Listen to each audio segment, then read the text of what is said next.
Edith, your mic is off. Thank you. Welcome, everyone. The time is about 6:25. We have about 5 more minutes till the official start time. We're so happy you could be with us tonight.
It is absolutely stunning outside. We thank you all for joining us on this call. The time is right now about 6:29, so we'll get started in just a minute or two. Thank you.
All right. Hi, it's 6:30. Hello and welcome, everyone.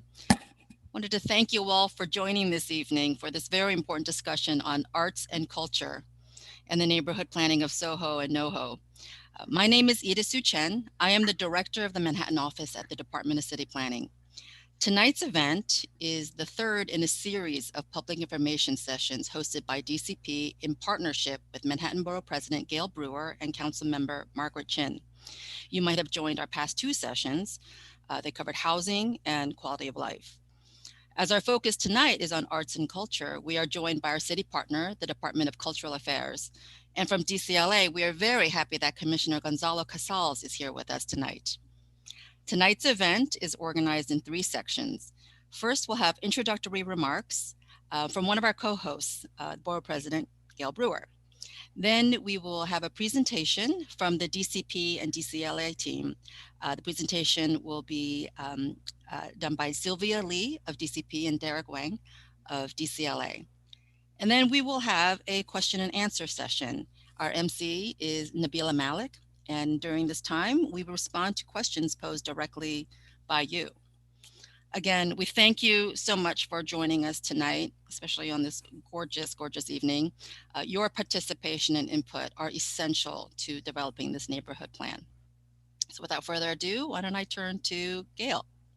Thank you very much, Edith. I hope you can hear me. Can you hear me? Yes, very Because well. I never know with my setup here. So I do want to thank the Department of City Planning. I certainly want to thank the Commissioner of Cultural Affairs.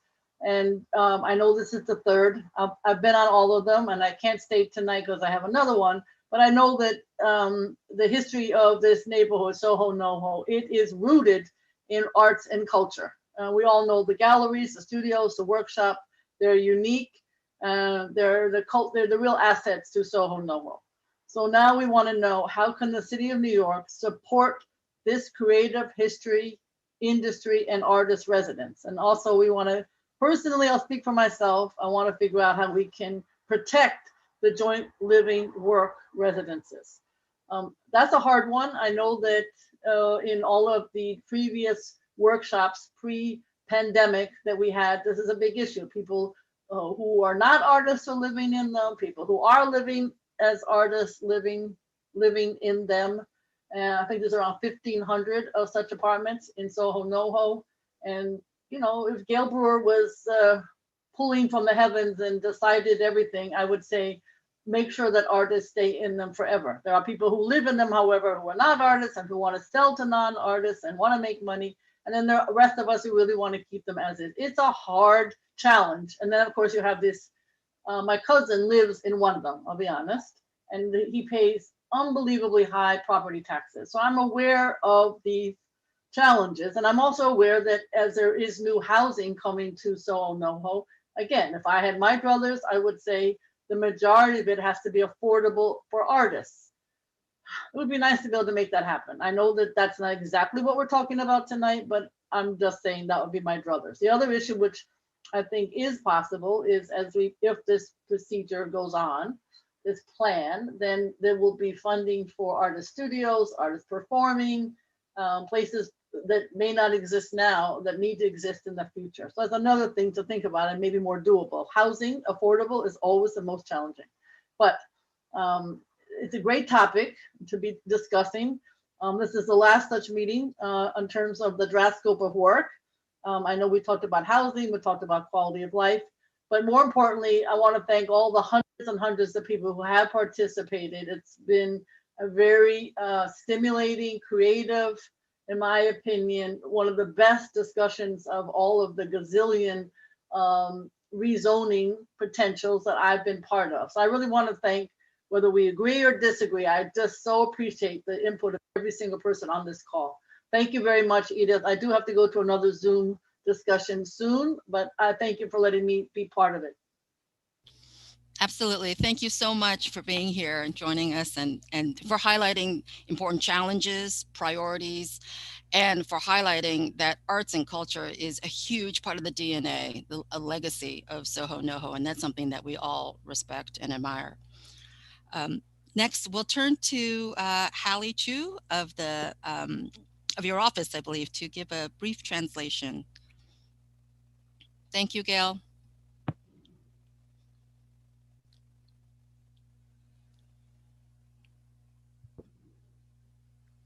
Hi, good evening.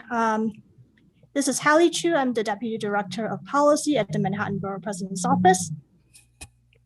大家好，如果今晚有講廣東話嘅朋友咧，當呢個城市規劃局同埋文化事務局嘅報告完畢之後，我哋將會有一個提問嘅環節。到時如果你想問問題咧，就請用Zoom 嘅舉手功能，咁我就會幫你做翻譯。另外咧，你就可以通過電子郵件嘅方式同我哋聯絡。電郵嘅地址喺熒光幕上你會見到係 soho-noho@planning.nyc.gov。多謝大家。Thank you, Holly. My name is Sylvia Lee, project lead for the SoHo NoHo neighborhood plan. Rich, actually, can we go back to the last slide? For tonight, I will again double duty to provide Mandarin assistance if needed. 感谢大家参加今晚的活动。在提问环节，如果您需要普通话翻译，我会帮您翻译您的问题和回答。如果需要其他的帮助，您也可以通过电子邮件的方式和我们联系。谢谢。And I'll note that there are a few people who've asked, how many people are in attendance tonight, and now I'm seeing 122 attendees in the Zoom platform. Next slide, please. So similar to previous sessions, we'll start with a presentation and then dedicate the rest of the meeting to answer your questions related to tonight's theme, arts and culture. So during the presentation, again, you can submit the written questions by using the Zoom Q&A feature. Once we start the live Q&A session, you will also have an additional option to ask questions by raising your hand in Zoom or pressing *9 on your phone. We'll call on people in the order of when the hand is raised. When your name is called, you will be able to unmute yourself and turn on your camera if you wish. As usual, we will alternate between written questions and those who want to ask a question verbally. Next slide, please. After the presentation, the chat feature will also be enabled so that you can interact with one another.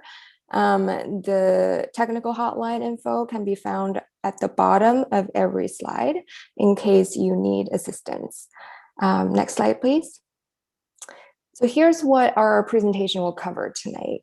I will provide an overview of relevant proposal elements related to arts and culture in the neighborhood plan in its draft form, and then turn it over to my colleague, Derek Wang at the Department of Cultural Affairs, DCLA, to talk about how their programs and initiatives may offer opportunities and inform the arts and culture strategies in SoHo and NoHo. Next slide, please. We will do our best to answer your questions related to arts and culture during and after the presentation, including these frequently asked questions on the slide about the future of joint living work quarters for artists, JLWQA, as well as SoHo NoHo's arts and cultural legacy, as Gail noted. We've also heard lots of questions from residents of rent-regulated housing and loft law units. I think I'll head things off by saying that the neighborhood plan does not take away any existing protections that come with the loft law or rent stabilization law for these even older units, nor does it take away the ability for artists to age in place in existing joint living work quarters for artists. But we'll talk about that more in the main body of the presentation. Next slide, please. So tonight's session, as Edith alluded to, is the third and last thematic info session. Your questions and feedback will continue to shape the plan as it comes together. We really look forward to your input. And thank you again for taking the time to be involved and stay involved. Next slide, please. I'll note that one of the pillars of the SoHo NoHo neighborhood plan is arts and culture, strategies that one, acknowledge SoHo NoHo's evolved role in the city's creative community, Those reflect changes that have occurred since 1971, and ways in which we can support the arts that meet today's needs and needs moving forward. Listed in bullets here on this slide are three facets that reflect what we've heard during Envision SoHo NoHo, and they are the starting point of the neighborhood plan's arts and culture strategy. Next slide, please. We've talked about how the M15A and M15B zoning is significantly outdated and does not reflect the current conditions in the neighborhood. Here, just briefly on how it limits rather than supports arts and culture, as well as creative uses today. Ground floor commercial uses the ground floor commercial use restriction also implicates, maker retailers, commercial galleries, design stores, and other creative businesses that are considered retail or office primarily. While certain types of artist live work are permitted as joint living work quarters for artists, subject to certification by DCLA, as many have pointed out, JLWQA as a 5-decade-old zoning provision also has its limitations in meeting current needs. We'll come back to this shortly. Additionally, as I mentioned in the last session, the current manufacturing zoning also means that most community facilities, including schools, libraries, and community centers that may provide space for arts and culture programming are not permitted. And while some accommodations exist for museums, art galleries, and theaters, the allowance is in fact fairly limited and even requires approvals by the City Planning Commission or the BSA. Lastly, something we've talked a lot about in the housing session, the extent to which today's artists, as much as all New Yorkers, need housing and affordable housing. The current zoning also functions as an impediment. So to sum up, these existing zoning restrictions are not only relics from another era, they also seem to contradict the desire that we've heard from some in the community to support arts and culture, grow creative uses, and carry SoHo NoHo's arts legacy forward. Next slide, please. Before talking about how the neighborhood plan can do better than the status quo, I do want to take the time to acknowledge that the existing joint living work quarters for artists and artist certification provision does represent a creative solution in the 1970s that reconciled the needs of a shrinking yet still present manufacturing sector and a growing artist live-work community. It's reflective of the conditions of that time. JLWQA use was predicated on the very particular conditions of that era and associated with art forms that required large lofts. There's similarity and compatibility to manufacturing activities. And they generally consist of fine arts disciplines that were prevalent in SoHo NoHo in the late 60s and early 70s, painting, sculpture, choreography, among others. Many here and those who used to live and work in SoHo NoHo as artists will say that this JLWQA zoning made it easier for them to make art and have a sense of community in SoHo and NoHo. I think we can all appreciate that and understand the desire to celebrate that and perpetuate that legacy. At the same time, I think it's equally important to also contemplate the changes that have occurred in SoHo NoHo since 1970 and beyond. For one, the neighborhoods are no longer industrial.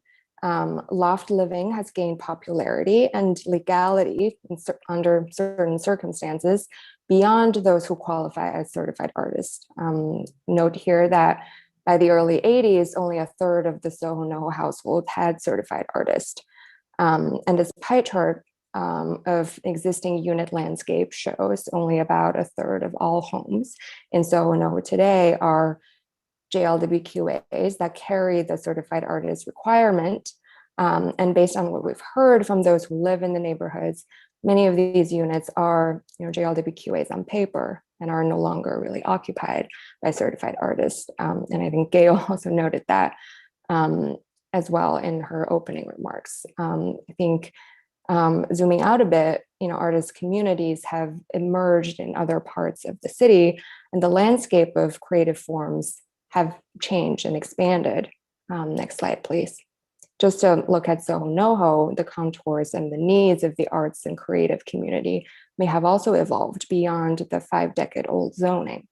To that end, we're really glad to have DCLA's partnership, and we hope to hear from the arts community today and throughout the neighborhood planning process.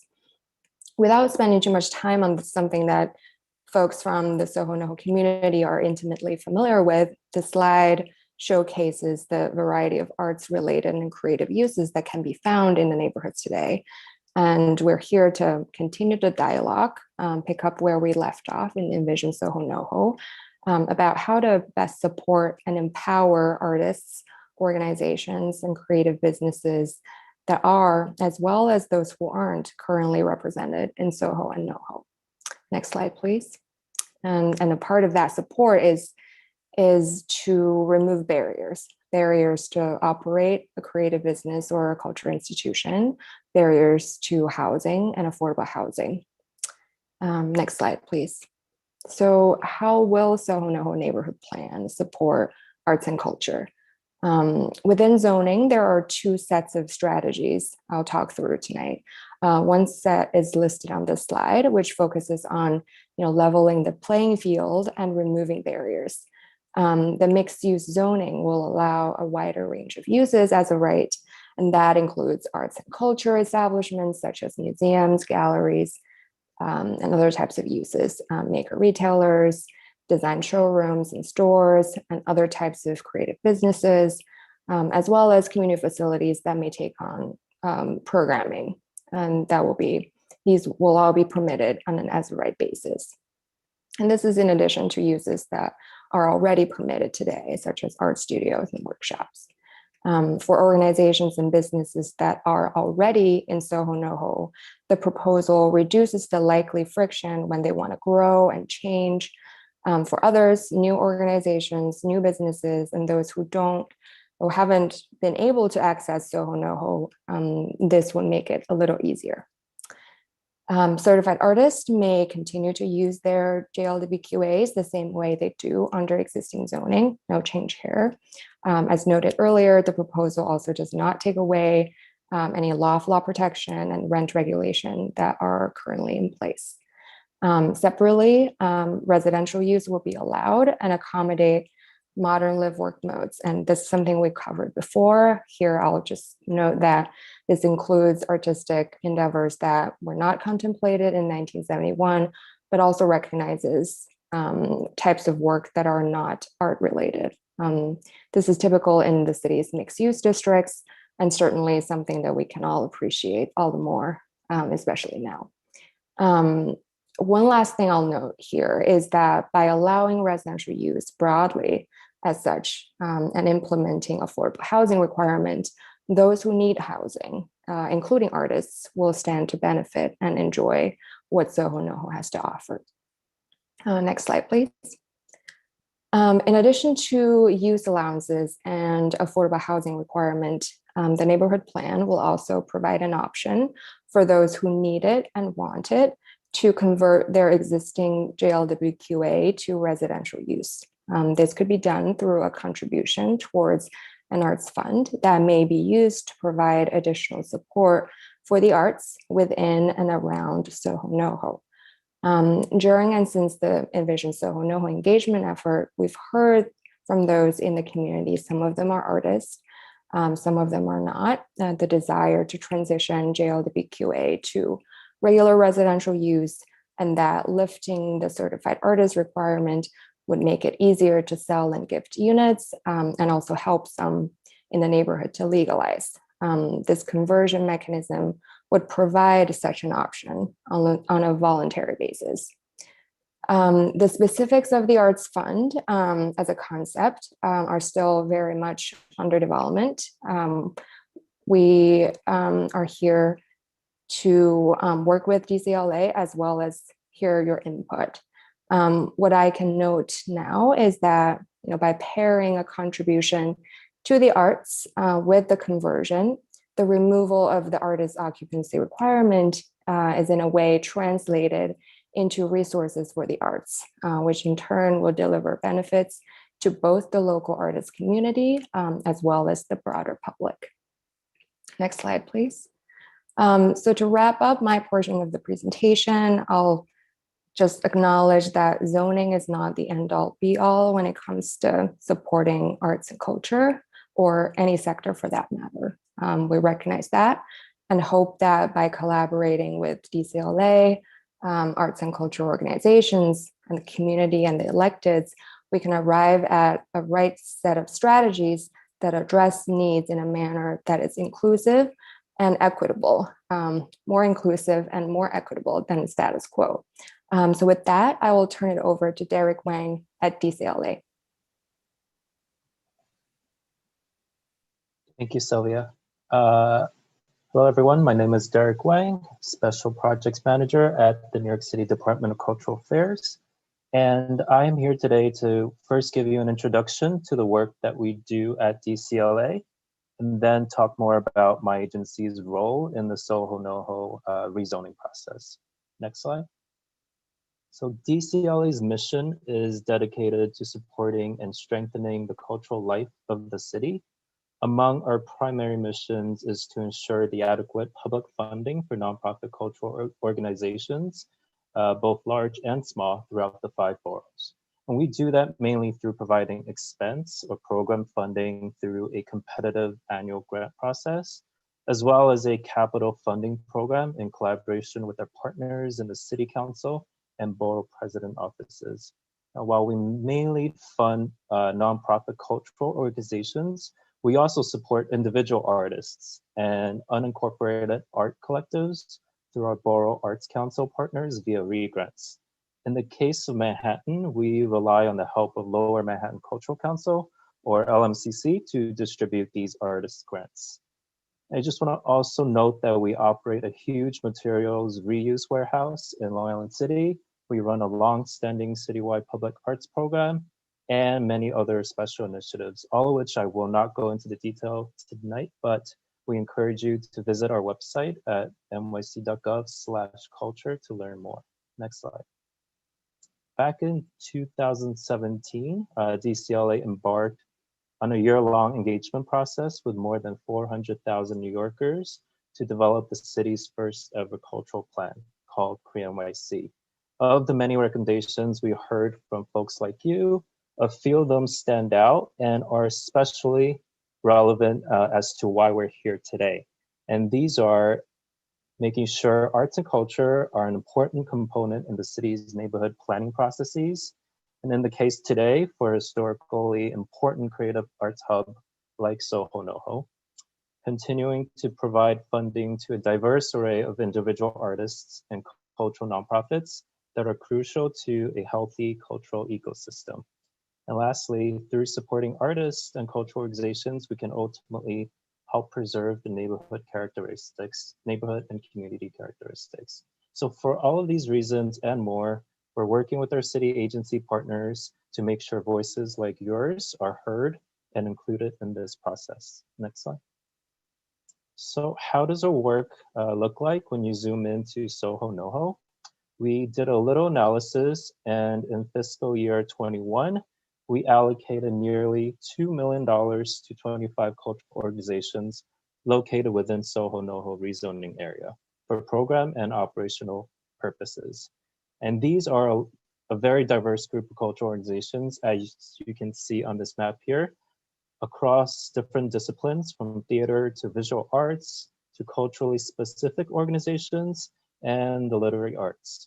On the capital side of things, we have funded 5 active cultural capital projects totaling more than $18 million among these organizations for facility renovations, expansions, and equipment purchases. Next slide. And a very tiny part of what we do that most people don't know about, which actually predates the creation of this agency, is our role in certifying artists, especially for occupation in the joint live work quarters for artists, these units in SoHo NoHo, pursuant to the city's zoning resolution. We just want to stress here that, in fact, DCLA does not determine who's an artist ourselves, but rather we go by a very narrow and limited definition provided by the New York State Multiple Dwelling Law, which specifies the types of artists and productions that are compatible with these lofts that are zoned for manufacturing, which is why over the years, with market shifts and changes in the types of art making and artists that live and work in SoHo, NoHo, we've seen a dramatic decline in the number of artists that apply and get certified each year by DCLA.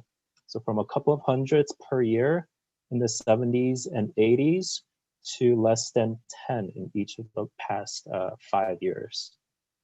So this rezoning process is an important moment where we think about the status of this 50-year-old program, and given the changes in the cultural landscape, how we can adjust the city's support for this neighborhood. Next slide. Therefore, we want to invite all of you to consider potential cultural opportunities that can come out of this rezoning process. So with the Arts Fund proposal that Sylvia has introduced, we can see additional opportunities for investment in arts and culture for the neighborhoods of SoHo and NoHo, and also the city as a whole. So these are some of the ways that we can redistribute a portion of the sales of the JLWQ8 units to provide, for example, operational and program funding for local cultural nonprofits. Many of them are small-sized organizations with less than $1 million in operating income. Or we could provide capital funding for local cultural nonprofits so that we can preserve or expand these physical spaces for artistic production and programming.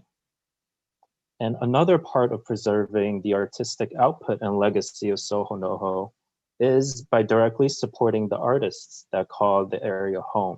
So for example, we can partner with LMCC to provide additional grants for these artists so that they can continue to live and work here. So these are just some concepts that we're thinking about when we talk about how we can support, we can continue to support the cultural hub that is SoHo NoHo as part of this rezoning process. And we hope that you can share with us your thoughts and feedback. So this concludes DCLA's portion of this presentation. And now we have a 5-minute break. Afterwards, we will move on to Q&A. Thank you.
Hello all, we'll be returning to the meeting at 7:04.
Hi, everyone. Welcome back.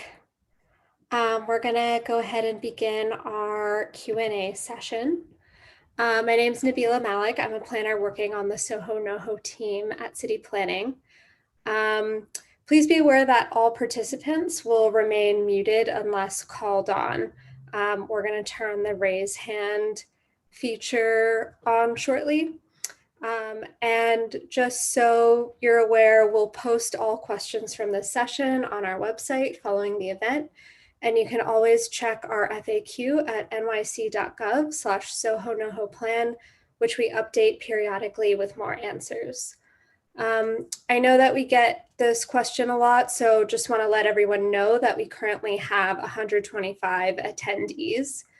And if you're having technical difficulties, please dial our hotline 877-853-5247. That's 877-853-5247. And you'll enter the meeting ID, which is 618-237-7396. And the password is £1. And someone will be there to assist you. We also have that hotline information at the bottom of our slides. Next slide, please. Just a reminder that if you speak Mandarin or Cantonese, we can help translate your question live. Next. So the way it will work is that we will alternate between written questions we've been receiving through the Zoom Q&A feature and from participants raising their hand and asking questions live. I'll call out speaker names in advance, 4 at a time, so you get a sense of the order, but I'll alternate between 2 raised hands and 2 written questions.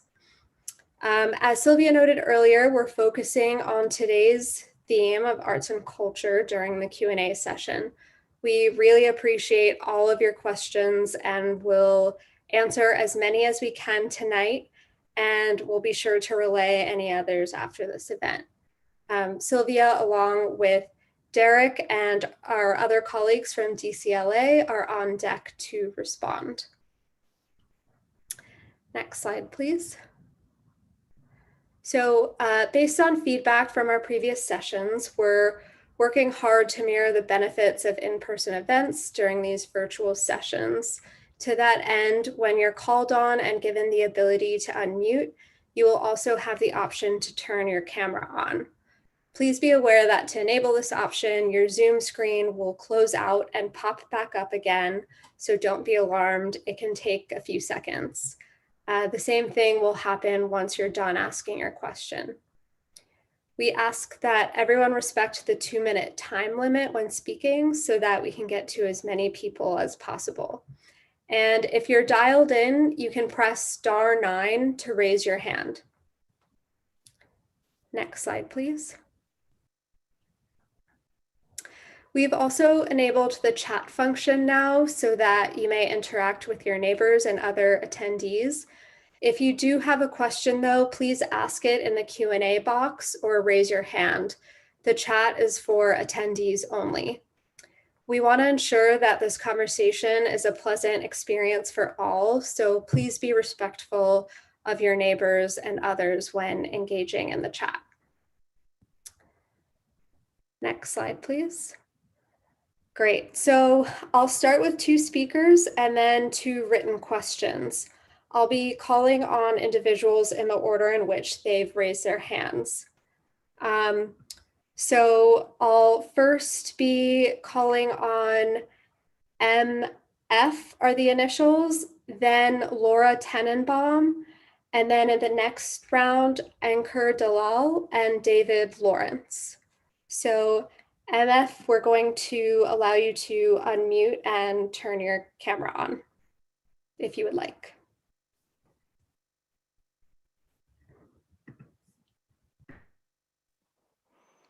Hello, can you hear me? Yes. Hi.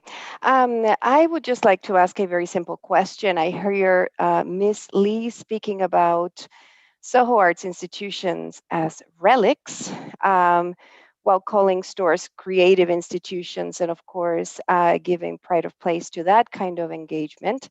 But then I heard Mr. Derek Wang speak about 25 cultural organizations, $2 million given. That's 80,000 per institution. And so it doesn't sound like the SoHo art scene is dying. So I just would like to ask, what is it? Thank you.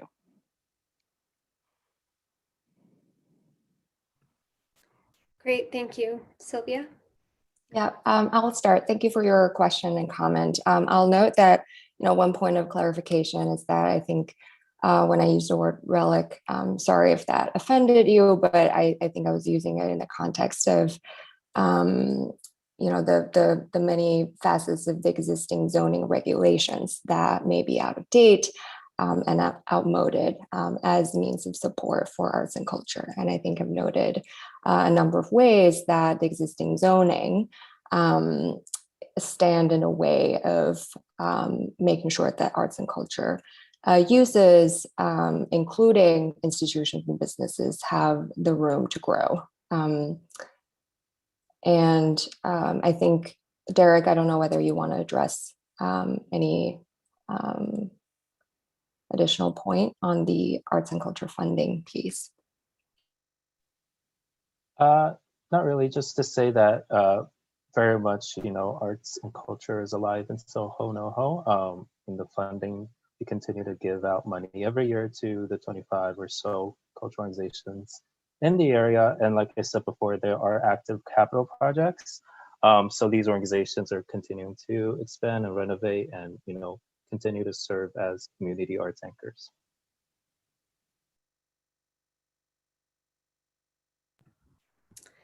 Thanks, Sylvia and Derek. All right, so the next speaker we'll go to is Laura Tenenbaum. And Laura, just a reminder that your Zoom screen will pop out and pop back up again.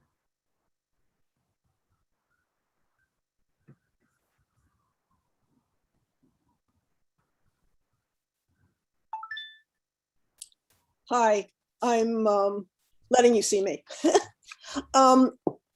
I actually felt like one of the relics that Ms. Lee was talking about. I live in a 6-family all artists co-op. Our bylaws require any buyer to include an artist certified by the Department of Cultural Affairs to be buying in, and this has allowed us to be extremely stable. We've been in SoHo since 1973. Some of us were here before that, but as a co-op, we've been here since 73. And I have some questions. I just also want to point out that because of that, many of us are here aging in place and being able to afford living in SoHo because of the stability of our artist co-op. Would our co-op legally be able to continue? These are my questions. Would we legally be able to continue our rule, or would it be considered discriminatory? If not, say 4 floors sells to a wealthy non-artist, and these are non-artists vote in amenities such as a doorman or a wine cellar, which we've seen happen in some of these co-ops that did let that happen. We can't, and you can't, the people remaining can't afford it. What protections will you have to keep us from being forced out of our homes, being forced to sell because we can't meet the costs any longer? Same scenario, that's my third question, is same scenario, but focusing on manufacture. What about the combination of non-artists and artists working with noxious fumes, with noise and things like that? How do you deal with that in a single building? Thank you.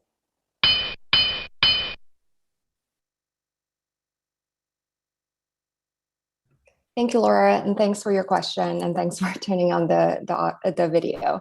So I'll try to address all of them.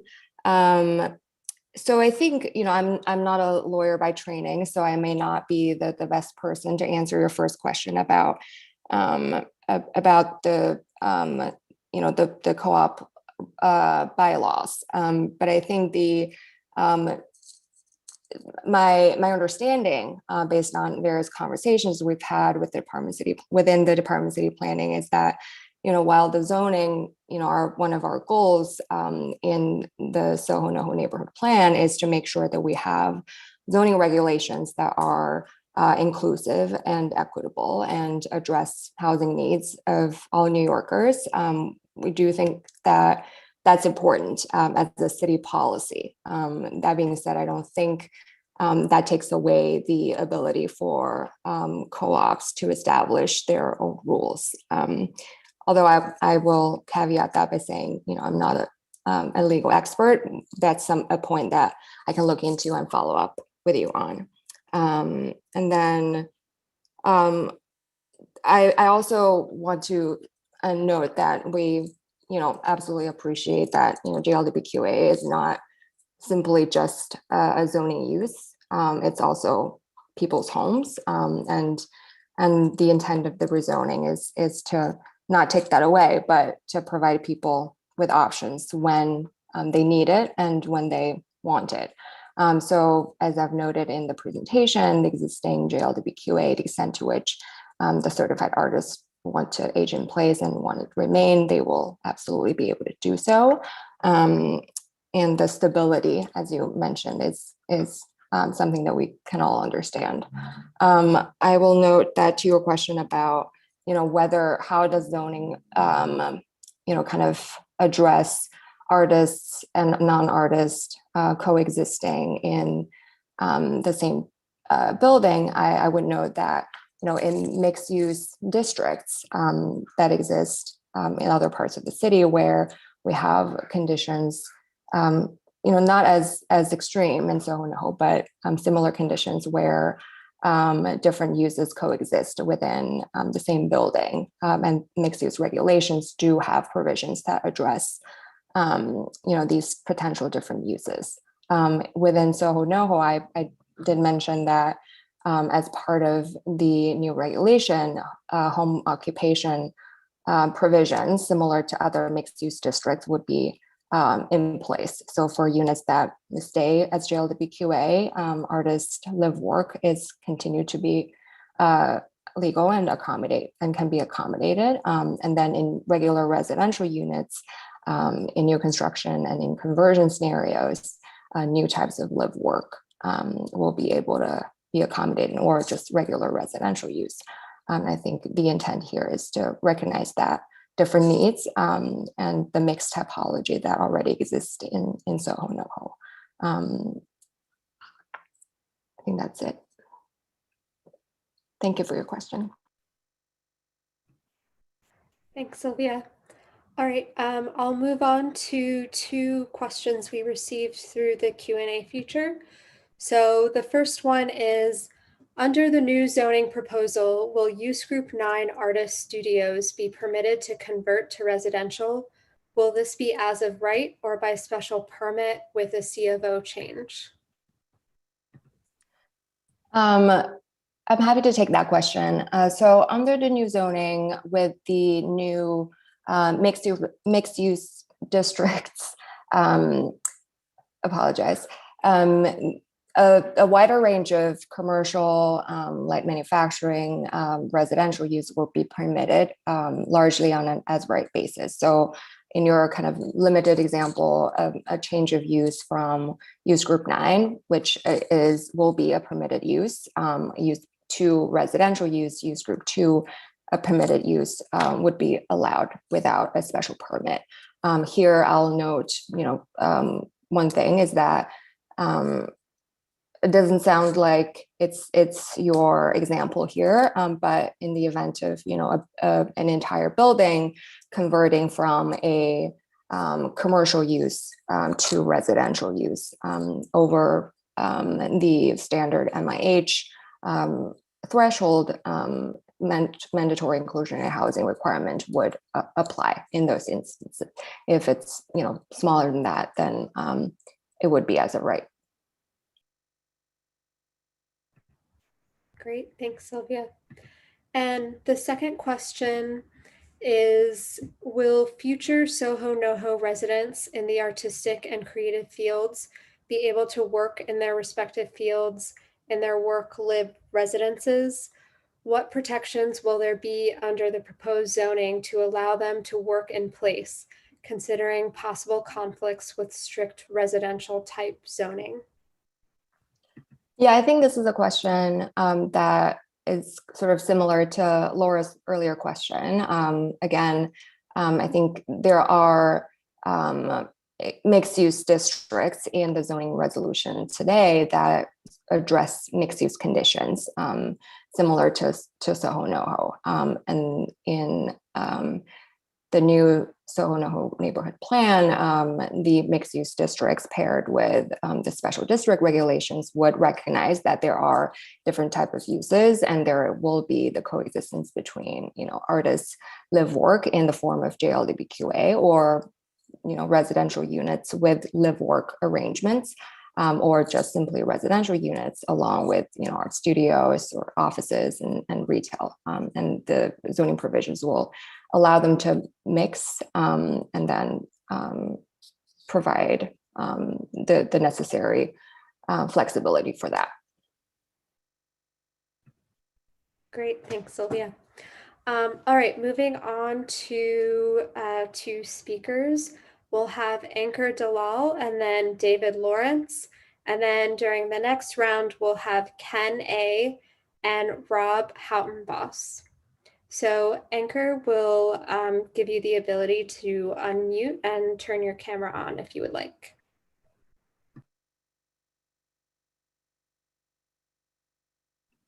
Hi, can you hear me? Yes.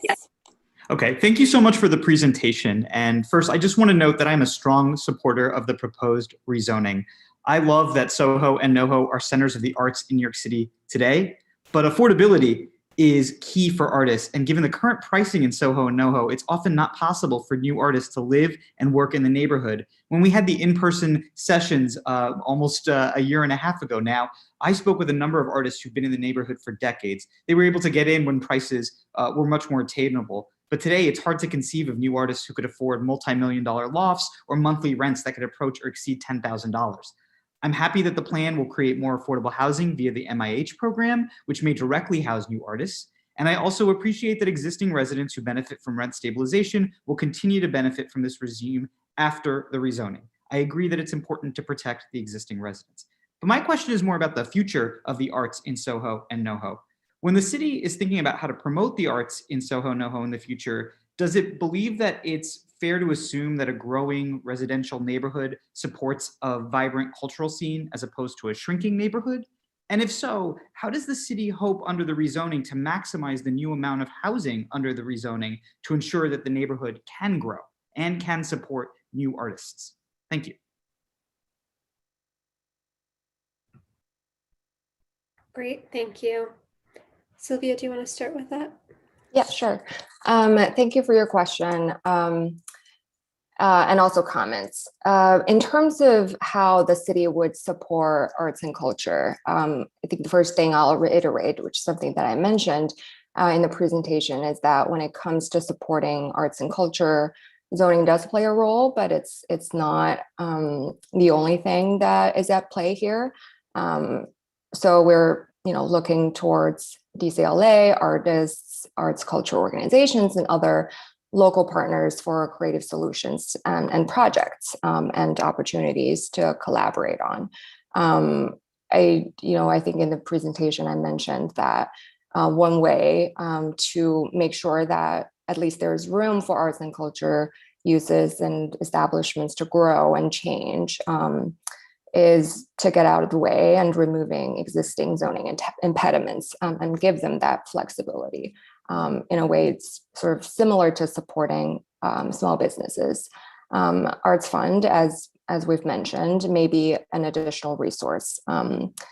I do think that, I appreciate the point you're trying to make with your question about, growing the local residential population would also in turn support arts and culture. I think I would note that absolutely an important goal for the rezoning is to make sure that the opportunities, and I think that includes, cultural institutions that are already here and other opportunities and jobs in SoHo NoHo can be more equitably shared among all New Yorkers. And I think it's you make a reasonable point about having a stronger local demand would also generate more audience or bring audience of arts and culture closer to where they are.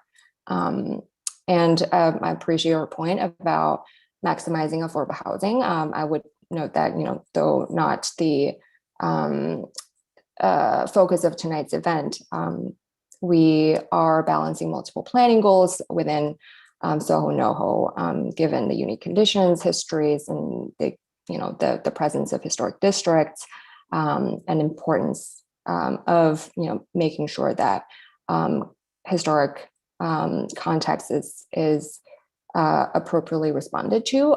We are doing what we can and using all the tools we have to maximize housing.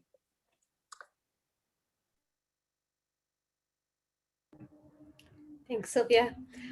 Next, we'll have David Lawrence. David, your Zoom screen will pop out and pop back up again so that you can unmute and turn your camera on if you would like.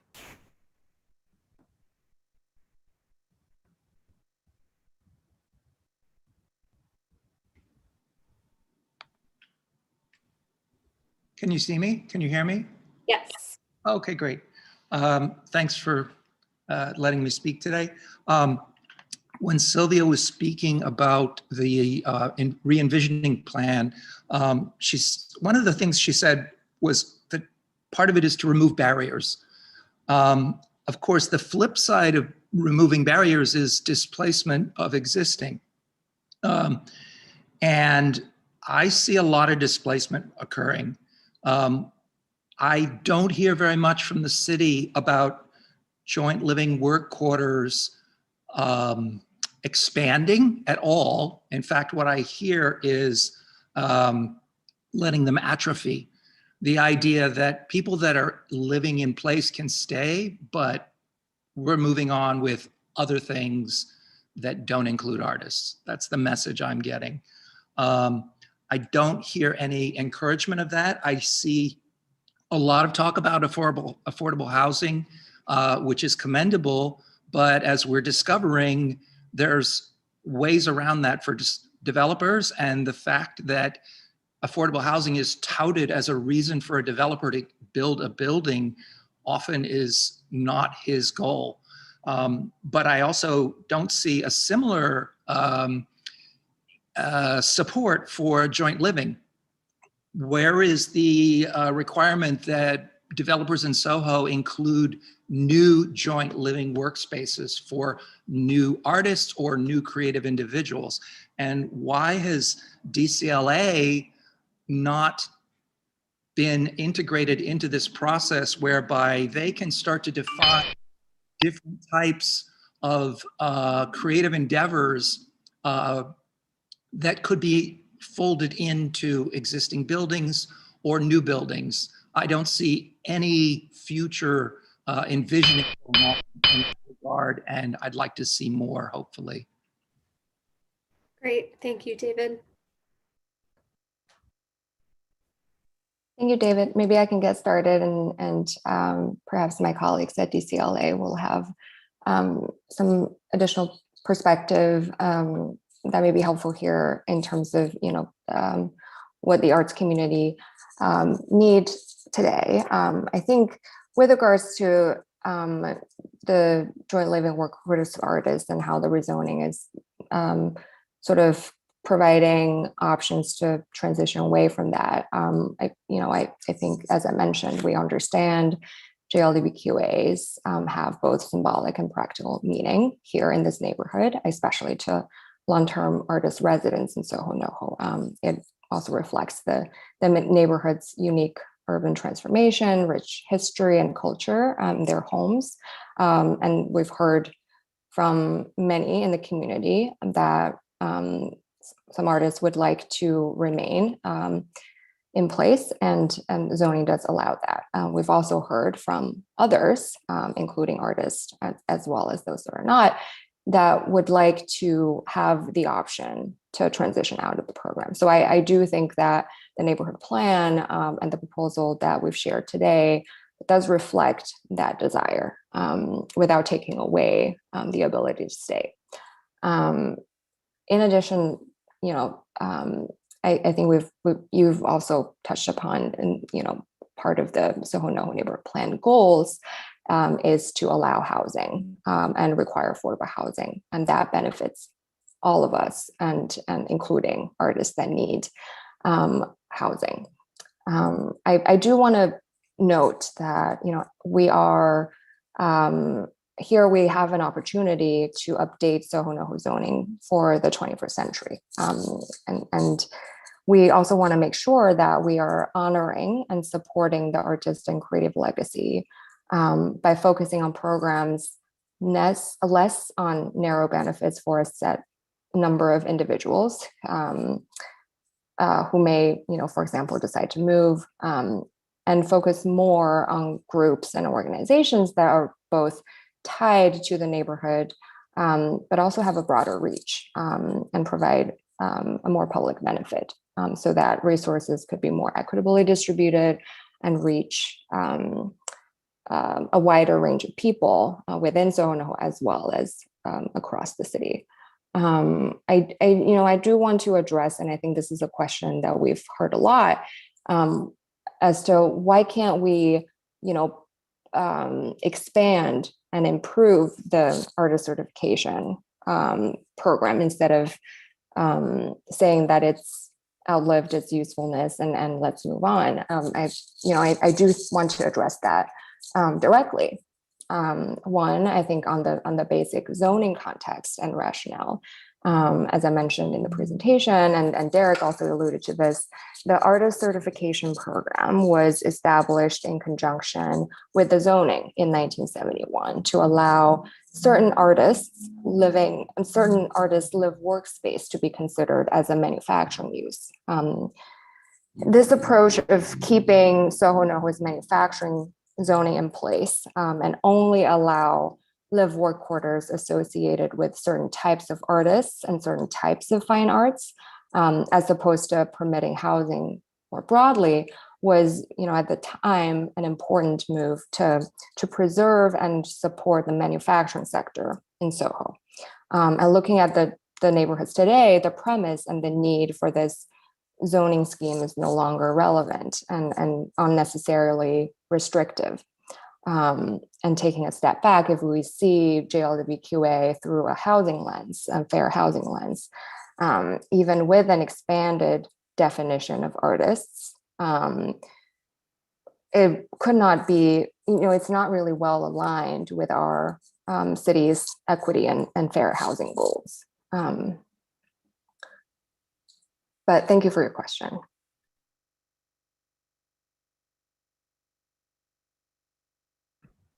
Thanks, Sylvia. Moving on to two written questions. The first one is, will the Arts Fund be dedicated to SoHo and NoHo or citywide? Will conversion be required upon sale to a non-artist, and is it by unit or by building? And what is the range and formula for the expected contribution?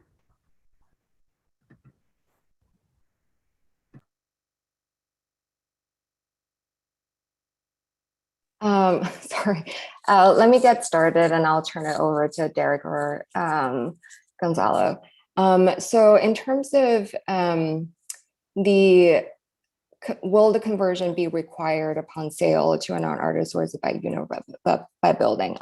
These are really good questions. Like I mentioned, this is a concept and mechanism that are, the specifics are still being developed. The intention is to work for either a unit by unit conversion scenario or part of the building or the entire building. And I think as we continue to contemplate and engage in conversation with, for example, the DOB, we will flesh out further details about, when the requirement will be triggered and how that would translate into, kind of aspects that owners of buildings will need to know. And we'll clarify that in future meetings. In terms of the range and formula for the expected contribution, again, that's something that is currently being worked out. What I can say now is that the intention here is to figure out a way to sort of create an option that people will actually use. In other words, to take cues from market values or valuation of units, and set the fee in a way that is not overly punitive, so that nobody will use the option, but pulled together at a neighborhood scale, it would be still a meaningful contribution that could be made towards the arts. And then with that, I'll turn it over to Derek, perhaps to talk about potential opportunities that Arts Fund offer. Sure. I'll just talk about the question about, will this art fund be used for SoHo, NoHo? So yeah, the exact parameters of this fund are still currently being discussed, and that will largely also depend on the kind of resources available and what the community needs are. Certainly, we know that organizations in SoHo, NoHo would definitely benefit from additional funding. I've said before in the presentation, there are a lot of small budget organizations in SoHo, NoHo that could very much benefit from additional program funding. And there are also organizations in the area that serve a citywide sort of scope of audiences. So, that's to say that we appreciate, DCLA appreciates being part of this conversation with their partners at DCP. And, we'd love to hear more from you guys, the artists and arts community in SoHo, NoHo, about, what your needs are and how can we target the Arts Fund and our support for you guys. Thanks, Derek. The second question is, how will DCLA prevent the overwhelming financial/real estate pressure that will be put on arts organizations in the rezoning surrounding areas, Little Italy, Chinatown, etc.? Or is it okay for these small arts organizations to be forced out by this plan? Thank you for that question. I just want to also note that we're also thinking about supporting individual artists as well. And we talk a lot about cultural organizations, but artists that live and work in SoHo are just as important. And we're certainly keeping them in mind when we're thinking about this Arts Fund. And as to this question about displacement, I believe, certainly it is not okay for any organizations to be, to face displacement challenges or concerns. But it is something that is happening around the city. So, the work that we do at DCLA is supporting cultural organizations in every neighborhood, all 5 boroughs, through expense and capital funding. So we'd love to, again, use this Arts Fund opportunity as a way to direct additional support especially for small size organizations, so that they continue to stay in the neighborhood.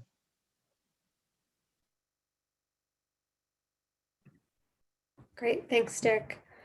All right, moving on to the next 2 speakers.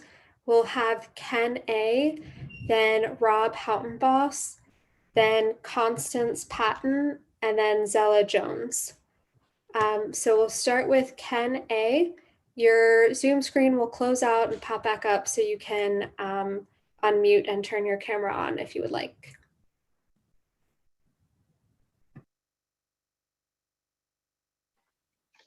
Hello, can you hear me? Yes. Great. So I'd like to generally just speak to the format of the meeting first. I think the format of the meeting, given the times, is an extremely accessible format compared to the in-person meetings during the Envision SoHo NoHo, which were often hard to get to for a busy professional. That said, I'm generally supportive of the rezoning for more affordable housing.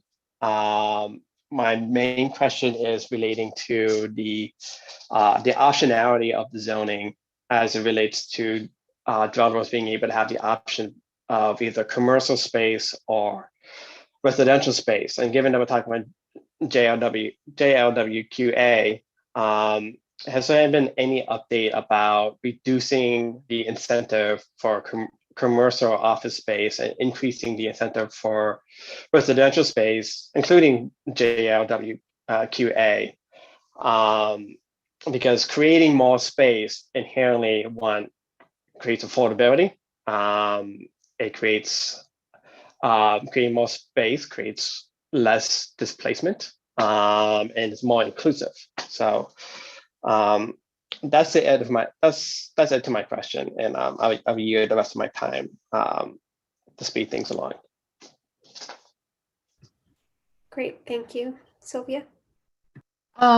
Thanks, Ken. So I think this is not exactly the focus of tonight's meeting, but thank you for your question about the balance of, the lowering commercial FAR. Given the various planning goals here, we do want to make sure that we are maximizing housing production while also supporting SoHo NoHo as a job center and mixed use district. That is to say that, this is a question that we've heard in a number of sessions and an issue that we continue to analyze. Appreciate the sentiment and the desire to provide as much affordable housing as possible in these two neighborhoods. Thank you.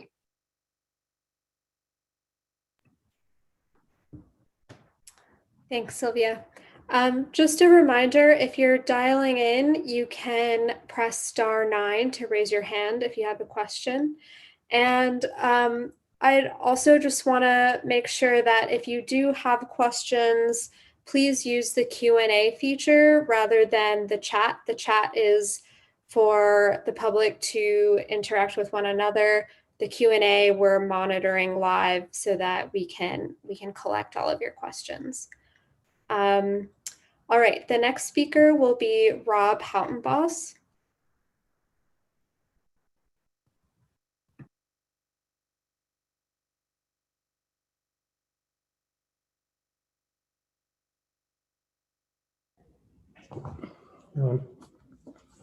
Hi, can you see me or hear me? Yes. Okay, hi. I'm Susan Brandel, I'm Rob's wife, but we're a team in all of this. We've been to all the Envision meetings. We've been on all of these Zooms. We put all the hours in. We're big community. We're involved in the community board meetings and a lot of stuff in our neighborhood, which we love.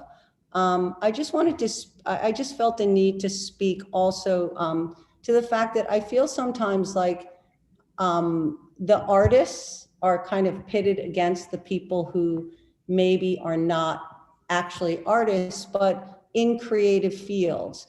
And I think I even had a conversation with Gail Brewer after one of those Envision meetings that I think the sentiment is that the definition of an artist or a creative has changed dramatically since the loft laws were initially instated in the 70s. And I think that's more what we're speaking to is broadening. In my building, we have book publishers, gallerists, theater directors, food stylists, fashion stylists. And I think the people that gravitate towards this neighborhood are people, they're creative people and people who want to live in a creative neighborhood. So I think when speaking to this whole issue of like kicking the artists out, I don't think that's what it's about. I think all their rights should remain in place. But I do, my question, or the last thing I want to say is, I do think in the planning of affordable housing, why can't we offer that to creative types or artists? Why can't that be part of keeping this neighborhood having that flavor and texture that artists created? And I think a lot of artists are young artists, and I think a lot of the artists that are fighting this are artists like like myself, who have been here since the 70s or the 80s. And it is a very changing landscape, and we want to keep it creative.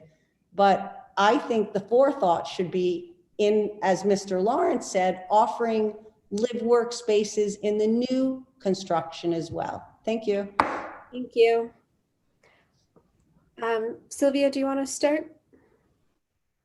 Yes, sure. Susan, thank you. And Rob, thank you for your question. And also, I just want to thank you for attending public meetings in Envision SoHo NoHo, as well as now, and staying involved. That takes a lot of time. Thank you for doing that. I think I think I'll address your question in two parts. One is about, kind of housing for creatives. I think as part of the neighborhood plan, as we've noted in various other sessions, the goal here is really to make sure that we look at existing zoning with fresh set of eyes and introduce equitable, inclusive housing policies that reflect the needs of diverse New Yorkers that we have in our city. That includes people who engage in creative professions, artists, but that also includes others who have other types of jobs. I think what we really want is to make sure that the opportunities that SoHo NoHo have as neighborhoods have to offer can be equitably and fairly shared among all New Yorkers and people who need housing and can benefit from affordable housing. That being said, I do want to clarify that in new construction, live work will be accommodated in new units. Although that will not be limited to only creative work, it will be all types of work. Residential units will have expanded home occupation provisions that will create the flexibility for folks to do that. Thank you for your question.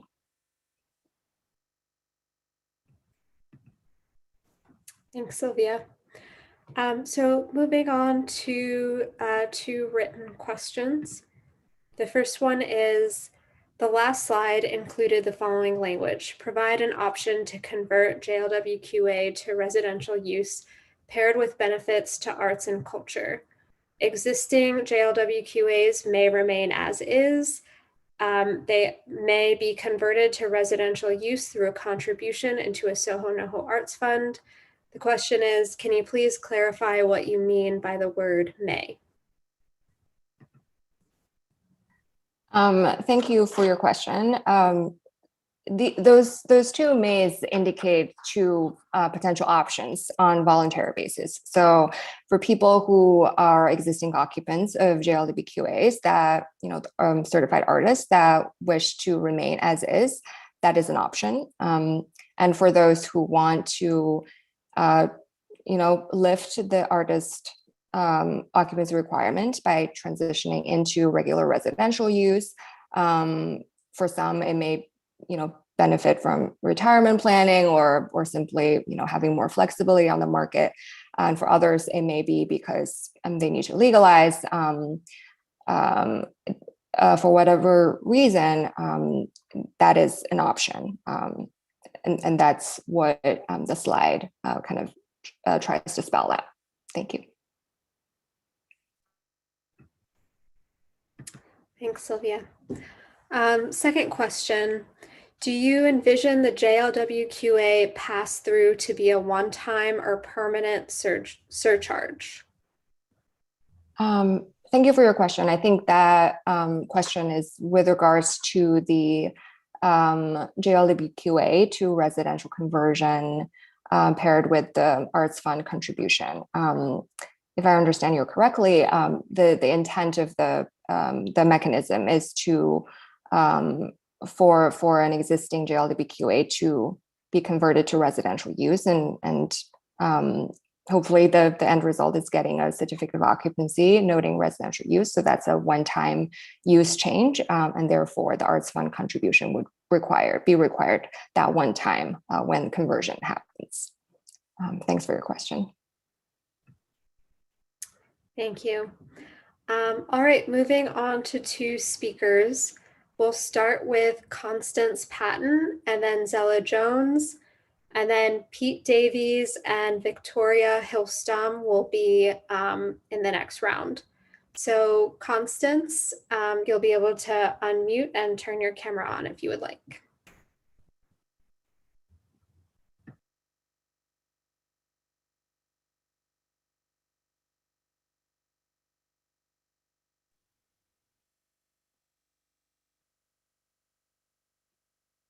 Okay, can you hear me? Yes. Great, thank you very much. Thanks for having this. My name is Constance Patton. I'm an artist that's based in SoHo. I'm a New Yorker, and I've had my studio in this area for about 10 years. I have a startup artist collective called SoHo Renaissance Factory. We were some of the painters that covered the plywood boards that went up after the protest last year. So I have a couple questions.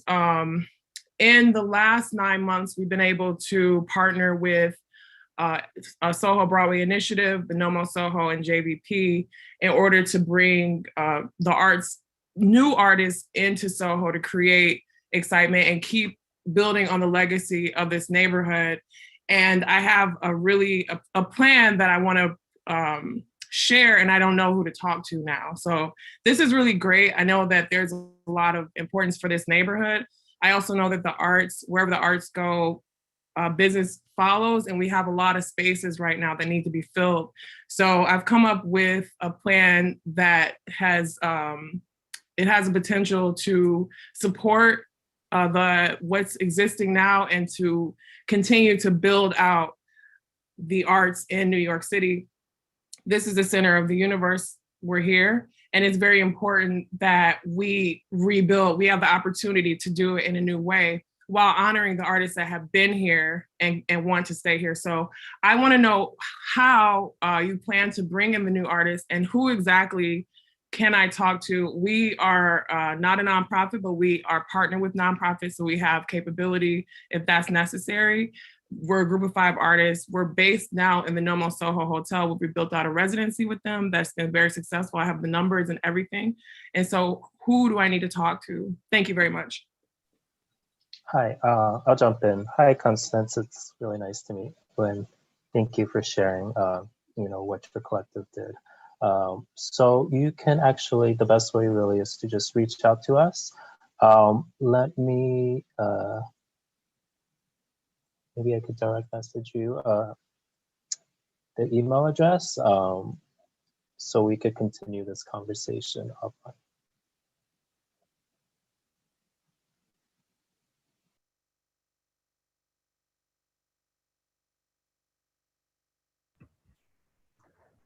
All right, thanks, Derek. So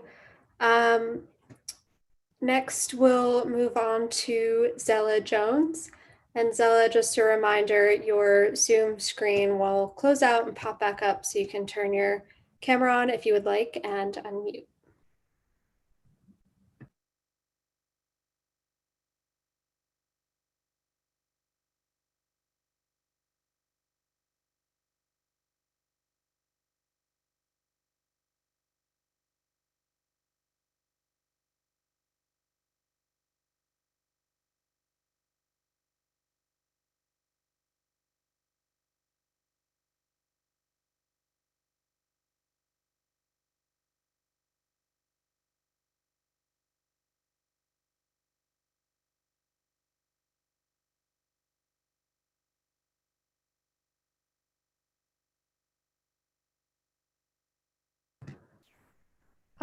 It looks like Zella, it looks like you're unmuted, but we can't hear you.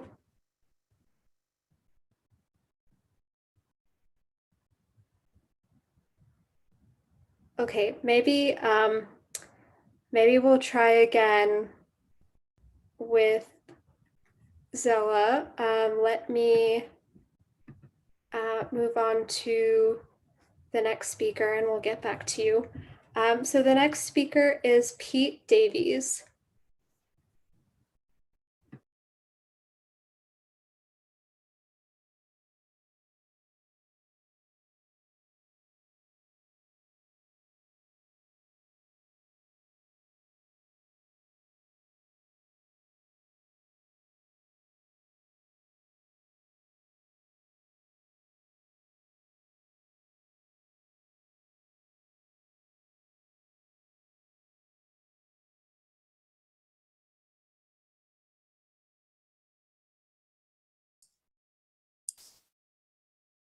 Okay, can you hear me?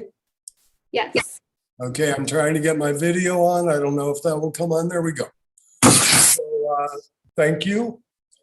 And I have a number of questions. First of all, it's very disappointing that we are hearing really no specifics about the mechanism. Really, what we've heard is exactly what we were told almost a year and a half ago at the end of the advisory group, which at that time we were told there would be specifics to be decided about the mechanism, how it would work. And we're not hearing that tonight. So residents that are in that situation have no new information to build upon. But Sylvia did say, and I hope you can clarify, that for an artist studio use group 9, if that was to switch to standard residential, that in certain cases of certain size buildings, that would trigger MIH. So in a building where there is not space to put an affordable unit, but you're converting the units to what is the cost of payment into the fund in lieu of affordable units. Also, Mr. Wang from DCLA said that the Culture Create New York City study and report they heard from people like us. But if you look at the 2017 report, there is no mention of SoHo or NoHo in that. I don't know of anyone who was talked to about that. If you look at the 2019 Create New York City action plan and do a word search, SoHo comes up once, and that's only in regard to their participation in the zoning actions being taken in SoHo. So I really hope that you're more honest with the folks here in the way that you've engaged. I'm sorry, I'm very angry about this. It's very unsatisfactory, and we really need solid details, information, specifics, financials, and we're not getting any of that. Thank you very much. Thanks, Pete. Sylvia? Yes, thanks, Pete. Thanks for your questions. So first of all, I take your criticism. I do want to say that, what we've talked about as part of the Envision SoHo NoHo process, and with the facilitator at the time and a lot of, kind of working sessions, I think a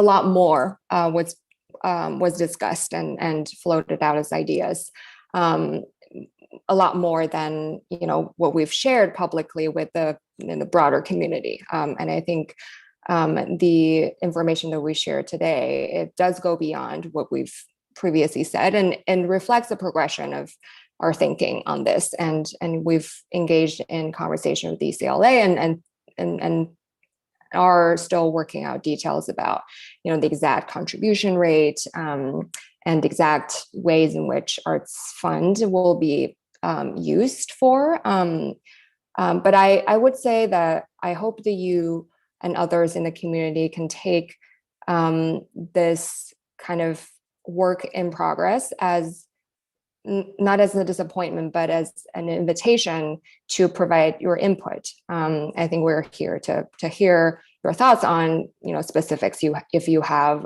concerns or ideas. based on the kind of outlines that we've shared to date. And I think in terms of the conversions, that's a really good question. For a commercial use or former manufacturing use converting to residential use of, when the floor area, the resulting residential floor area is beyond 12,500 square feet, which is the standard MIH threshold, the mandatory inclusionary housing requirement would be triggered. Like you said, for some of these buildings, it may be challenging for physical reasons, floor plate reasons, to provide affordable housing on site. So there is the payment in lieu option. Now, I am not the expert on the formula of the MIH evaluation payment calculation. That's something that we can follow up with HPD on. I will say that that scheme is not, the contribution payment in lieu as part of MIH is not specific to SoHo, NoHo. It's based on the analysis done and set for the entire city. We can follow up on the specifics of that. I do want to note that, that MIH requirement is not going to be triggered for conversions from JLWQA to residential use, as we've kind of laid out today. Thanks for your question. And I want to invite Derek or Gonzalo to speak to the cultural plan aspect of Pete's question. I'll speak to that. So yeah, thank you so much for bringing up the New York City cultural plan, NYC. That was actually the largest public engagement process that certainly our agency did. So over 200,000 New Yorkers were engaged in many, many ways. In-person meetings, we had a town hall with Manhattan borough residents. We also had focus groups with individual artists, and we also relied on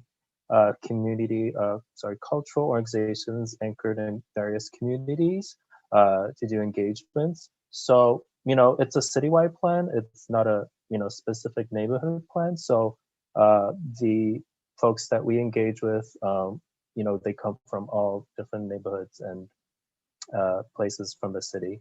So, from that engagement process, we heard top priorities such as affordability and support for individual artists, all issues that I think, is very relevant to SoHo, NoHo, and certainly in other in other areas as well. So we take in what we heard from the NYC process, and we're continuing to make progress on that.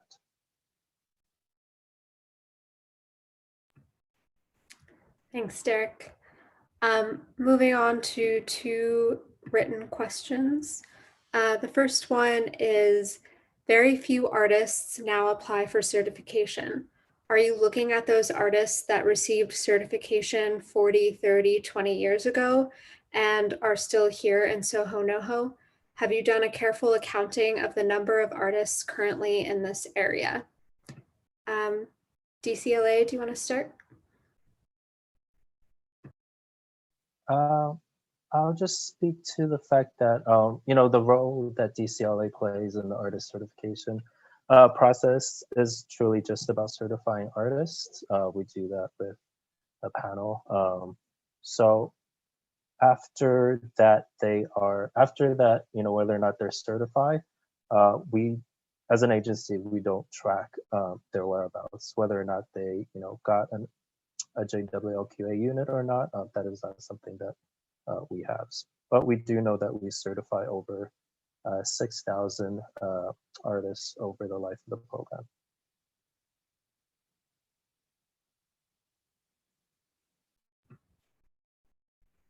Great, thanks.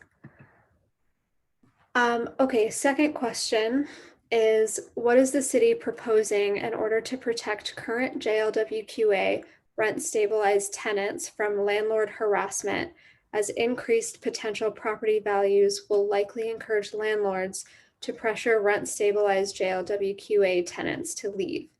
like we experienced in my building during the ramp up to the height of SoHo property values in 2014. Sylvia?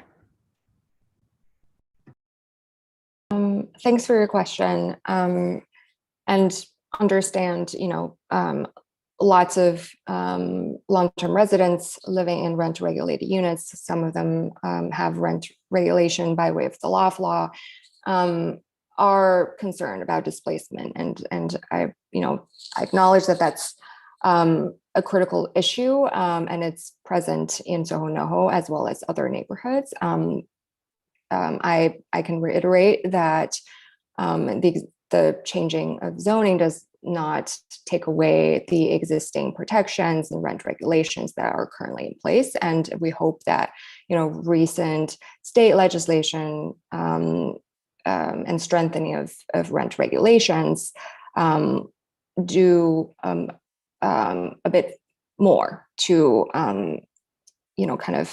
strengthen and support rent regulation.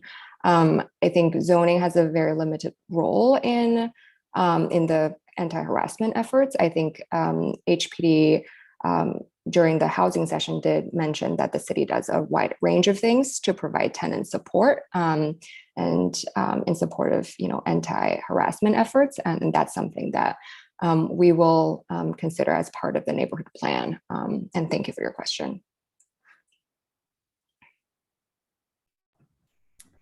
Thanks, Sylvia. All right, moving on to two speakers.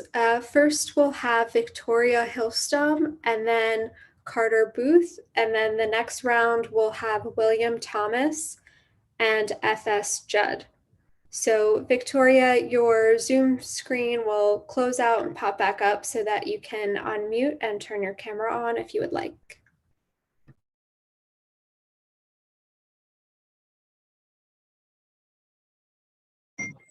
Hello? Hello? Can you hear me? Yes. Hi everyone. Look, thank you very much. Sylvia, I am equally distraught as Pete is. This is not constructive criticism. I'm sorry, Sylvia. I don't think that you've concerned yourself over what went on in Tribeca. The demolition by construction, hot wiring buildings, accidents and fires, bribing inspectors to knock on the door and illegally vacate buildings. How many buildings now sit vacant that are rent stabilized buildings as a matter of law? You have put 3,200 units on the table. Most of them are $6 million units. We will lose thousands of rent stabilized units. The loft board is rewriting the rules. You neglected to mention, well, although cultural affairs suggests the numbers are going down, you all neglected to mention the fact that Mayor Bloomberg altered the laws that have governed our lofts for over 40 years, that all of a sudden, whether your loft was up to code or not, whether you spent your life savings as we did with 8 years of full-time workmen, that one day a mayor alters the laws that govern your home, and all of a sudden your rights flew out the window with it. We had to go to the state legislature to open window periods under Senator Hoylman, Deborah Glick, over 1,000 buildings we just made available under the loft laws in North Brooklyn over Senator Salazar's bill. So although you're claiming the numbers are going down, the real fact is there are 400 units sitting before the loft board you failed to discuss. There are era units that don't have a C of O that we have all invested our life savings in these buildings. Well, no, Sylvia, you haven't addressed the issues that rezoning means. And, Lord only knows that you have no idea. Time is over, and Sylvia will go ahead and respond. Thank you. Thank you, Victoria. Although Nabila, I think Victoria made a few comments. I didn't hear a question. I will note that thank you for bringing to our attention issues that you've seen in Tribeca. And I will reiterate that the city does provide support and tenant harassment support. And we will provide more information as part of the SoHo NoHo neighborhood plan and find ways in which we can amplify that. I do want to also mention it's a little unclear as to what specifically we're talking about legislatively, but I do want to acknowledge that there is zoning plays a role in many of the things you talk about, but a lot of it is legislation related. So we also look to our elected official partners and other local electeds in the area to kind of resolve some of the issues that folks see on the ground. Thank you. Thanks, Sylvia. So the next speaker is Carter Booth.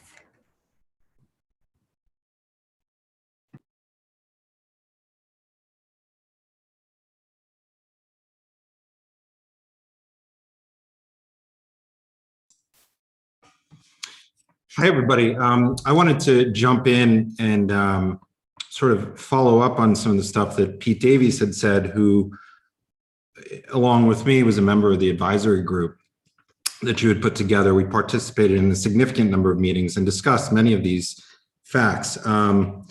First of all, I'm very confused. You keep talking about feedback, but these meetings only have a Q&A section, not a feedback section. There's no mention of feedback in the agenda. Number two, I've gotten at least 5 or 6 texts tonight that this is just a check-off meeting, check off the box meeting. It's incredibly disappointing that these details aren't worked out. I mean, for all the work that everybody has done, to be sitting here tonight and to hear nothing of any details. You look at figure 3.2 in the Envision report, it says a mechanism. You've given 2 sentences on a mechanism.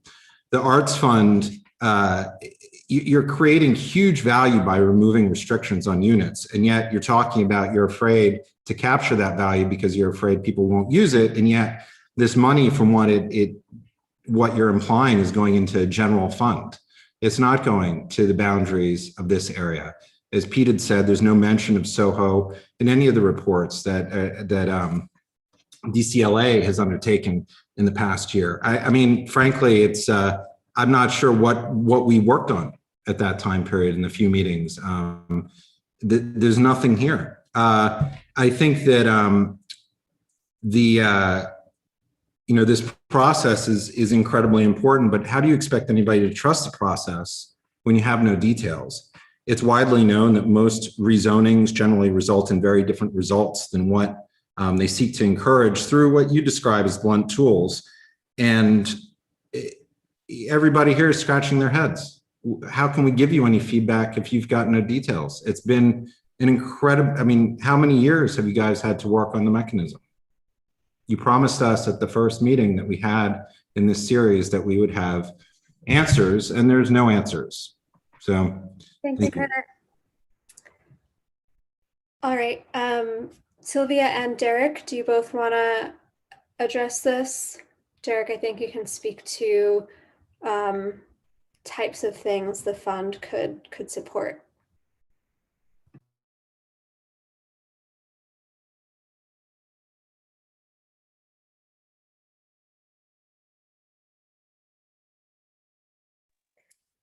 Before Derek comes on, maybe as we wait, I can start. Thanks, Carter, for your, I think mostly comments. Again, point taken. I do want to say that we hope to provide additional details. I think a lot of it is quite complex, and we are working with different agencies and also internally to figure out the details. We understand this is critically important and does impact people's homes, and a lot is at stake, and we are taking things seriously. And thank you for your patience. I understand tonight's information may not be satisfactory. We did want to share what we have at the moment. I think Derek can probably speak more about the Arts Fund. My understanding, I don't want to speak for DCLA, but my understanding is that the Arts Fund would be set for as a separate fund outside of the general fund. But Derek, do you want to speak to that? Yeah, I mean, I'll just say to the fact that, you know, the arts fund is for artists, it's for cultural organizations. I mean, that's, you know, so far what the conversation has been, and just reiterating that, you know, it's still wide open in terms of where the money could go, and also depending on how much money we're talking about here. So yeah, just stressing or reiterating that, you know, we would love for this fund to be used for artists and for programming and for capital money to help build and sustain arts organizations in the area. And by in the area, I mean SoHo, NoHo. So we hear you guys, we hear, you know, what your needs are. So we'll take that into consideration. Thank you. All right, moving on to 2 written questions.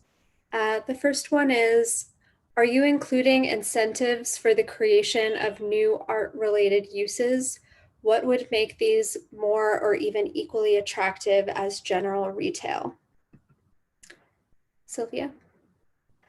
Sure, I'll address that. I think if I saw it correctly, and I don't know whether Zella is able to join, I think these are her questions. So I think, as I mentioned in the presentation, I think part of ways in which zoning can be helpful for arts and culture organizations or creative businesses is to stay out of way and remove existing barriers that are here in the existing zoning. And that includes, various use restrictions and onerous processes that folks will need to jump through in order to have a certain use. That includes, museums and galleries and other types of uses that may be relevant in the arts and culture realm. So I think removing that barrier as a first step is a way to level the playing field. To your point about to make sure that there is a chance for them to compete with other tenants that may be also looking for space in SoHo, NoHo. I will also note that for any set of narrowly defined uses, zoning is a really blunt tool to support them as tenants. What we hope here, and Derek already spoke to this in answering questions and in his part of the presentation, is that we hope the Arts Fund provides additional opportunities and resources for arts and culture organizations to help them fund either programmatic or capital expenses and needs. And we also welcome any additional opportunities to collaborate with groups here in the neighborhood and beyond. Thank you. Thanks, Sylvia. And the next question is, how can we obtain a detailed breakdown of the funds paid out to local arts groups in SoHo and NoHo? I'll take that. So that information is actually public information regarding funding for arts group throughout the city. So we will post that link in the chat box and share that with you. But it's on NYC Open Data, and you could type in, DCLA funding. But we'll definitely share with you the link so that you can take a look at that. Great, thanks, Derek. All right, so we'll move on to speakers. We actually have about 12 minutes left. So we'll go ahead and take 3 speakers and see where we are with time. So the first will be William Thomas, then FS Judd, then Susan Stoltz. So William, your Zoom screen will close out and pop back up for you to unmute. Hi there, can you guys hear me? Yes. Beautiful. So I'm Will Thomas. I live in the East Village, and I'm here with Open New York. We're a pro-housing grassroots organization. I just wanted to start out by saying thank you guys for putting together tonight's presentation.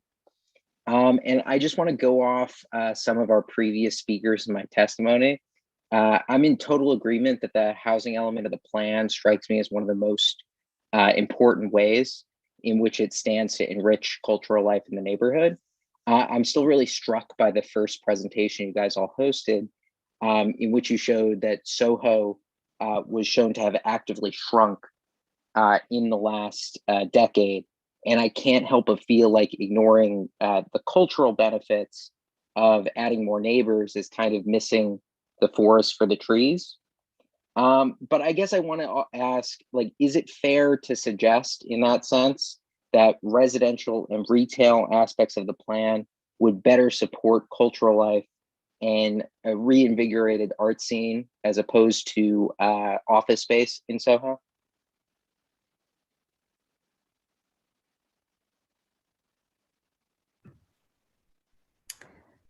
Thanks, Will. Sylvia, do you want to start? Yeah, sure. I think that's less of a question than sort of an observation of yours. And I want to thank you for continuing attending the meetings and providing your support and comments. I'll note that, as I've mentioned on various occasions, including tonight, that, the pillars of the SoHo NoHo neighborhood plan are one, making sure that we're moving towards a new zoning regime that reflects the mixed use conditions in SoHo NoHo. That includes,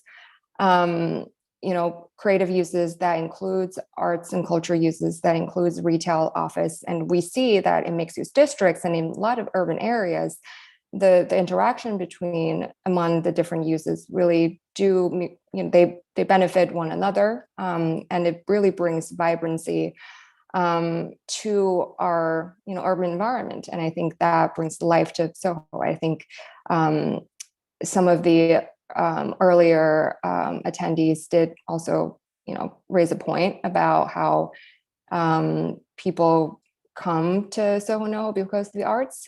People also can enjoy arts if they come to SoHo NoHo for other reasons. So I do want to reinforce the idea of the extent to which zoning can play a role to strengthen the mixed use character of SoHo NoHo. That's something we do want to do as part of the rezoning. And the second pillar, as we've mentioned, is making sure that we put in the right set of housing policies that reflect diverse landscape of New York City. And that includes allowing housing and requiring affordable housing. And that benefits all New Yorkers, including low-income, moderate-income artists as well that currently do not live in SoHo NoHo. That being said, I think, as we've noted on various occasions, and including tonight, that zoning doesn't take away the existing protections that residents of SoHo NoHo and long-term residents do have today. And that's not the intention. And again, tonight, we hope that it is a continuation of the conversations we've had on how to better support the arts now and moving forward. And we welcome additional ideas, and we are really excited that we're working with DCLA on this. Thank you. Thanks, Sylvia. Next speaker is FS Judd.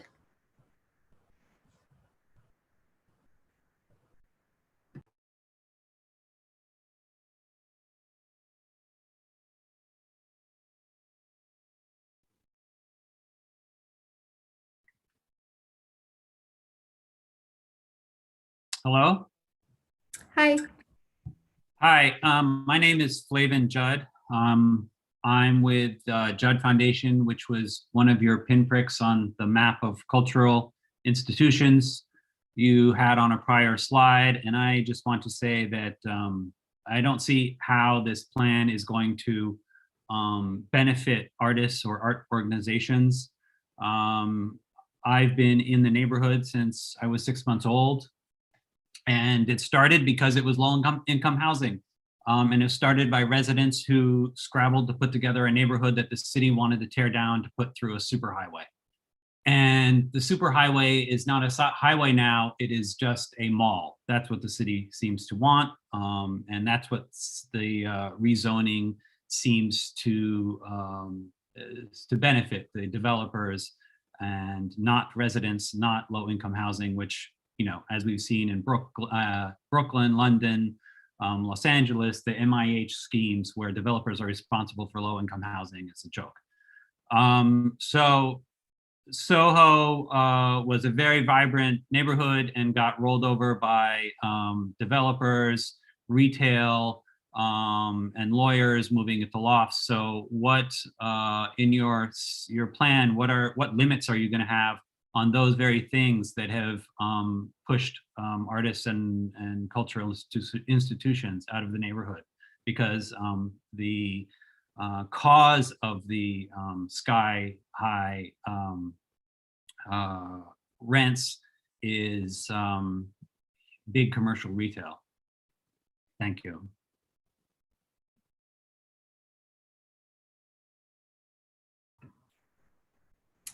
Thank you. Sylvia.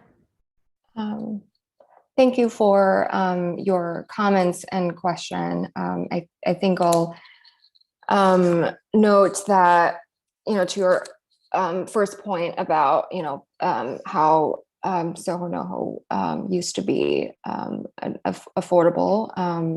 I think and it's affordable housing.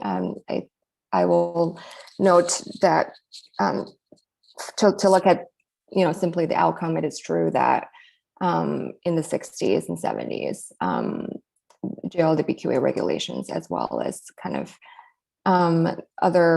the manufacturing zoning, allowed a generation of artists to claim low market loft space decades ago, and in an active manufacturing district where residences were typically not permitted. And some of these artists are in audience, including you.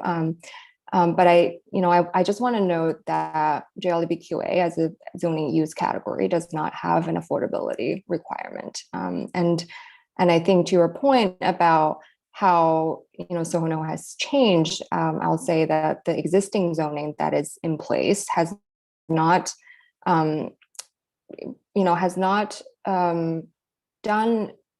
as much as some from the neighborhood would like to support arts and culture in many ways. And I think we are here to have this conversation about and to look at what the cultural landscape is today, and have a conversation about how to better support it now and meet the needs of today, both, you know, individual artists as well as organizations, and also look forward.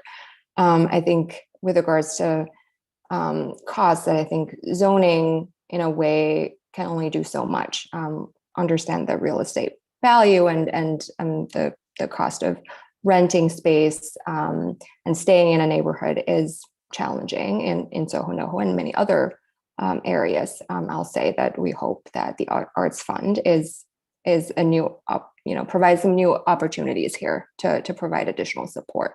And I think Derek went over a number of ways that the city does within its current programming and initiative to support the arts and culture community broadly. I do want to note that, you know, by allowing more housing and requiring more affordable housing, and these are income restricted affordable housing, we hope that, you know, the rezoning will benefit those who need it, including artists. Thank you. Thanks, Sylvia. So a few minutes left. We'll go ahead and call on Susan Stoltz. Susan, you'll be able to unmute and turn your camera on if you would like.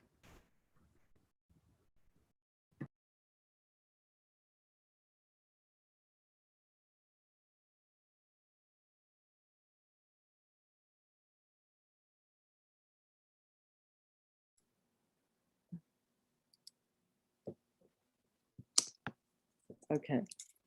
Can you hear me now? Yes. Okay. I really want to speak about some of the things at the very beginning. I went to almost all of the Envision panels, but one thing that's a big concern, because there are, if this upzoning happens, many people are going to be displaced. And so what I would like to know, for as thinking of the artist residents, which may be loft tenants, rents, or living in the zones where there's definitely planned to have high-rise buildings. What is the plan for the city to help these people and the artists, the residents? Is there a plan to get legal help? Because some parts of the city didn't get that part for harassment. Is there a plan to help people? For artists, it's so important to get their artwork inventoried and distributed. And for many senior artists, and I wanted to know, how many senior artists are there? I can't get that answer, but for senior artists, there may not be a place to go. So you're talking about not only if the artist has to move, but their art, it may not ever, you may be destroying culture and their work. And also it will be left on also estates, left on families to deal with things quickly and never get seen. So I had originally, I want to know what the plan is, because there's definitely going to be that. And second, I think there should be a senior arts center or something here where people could talk about, interact with other generations. And one of the values of senior is to be able to have an intergenerational dialogue and also be seen. Also, there should be, from the museum, the architectural panel I listened to, there really needs to be a history museum here. If they're building museums, it needs to be about art, the feminist culture of New York, of artists. There's all kinds of art movements that have gone through SoHo and the back history of the architecture here. Thank you, Susan. Okay. Sylvia, do you want to start? Yeah, sure. Thank you, Susan, for your question and some ideas. I do want to note that I understand that displacement continues to be of concern for many people in SoHo, NoHo. And as you noted, many senior citizens, as well as some artists, do live in rent-regulated units, or units have rent regulation by way of the loft law or rent stabilization law. I just have to reiterate that zoning doesn't take away those protections. That being said, I think as you noted, and as my colleague from HPD noted in the first housing session, the city does do quite an amount of work in the tenant protection space and tenant rights space. And I think we can certainly get more information from HPD on that and identify the extent to which there are gaps in ways in which we can amplify that as part of the neighborhood plan. We'll look into that. And love your idea about the intergenerational art space in SoHo, NoHo. As we've mentioned, as part of the neighborhood plan, we want to, incorporate as much as realistic and possible as part of the, the zoning plan, within zoning and outside of zoning strategies that could help provide space and provide resources for organizations. And I'll note that in terms of space creation, I think that's quite challenging, given that in SoHo, NoHo, we don't have, developable publicly owned sites. That being said, we've looked at other examples in other cities where, developers of new buildings may reserve space in the building to provide arts and culture spaces. And I know that there are organizations that in and outside of SoHo that manage space. And I think we look towards the arts and culture community as well as DCLA to find opportunities. Thank you.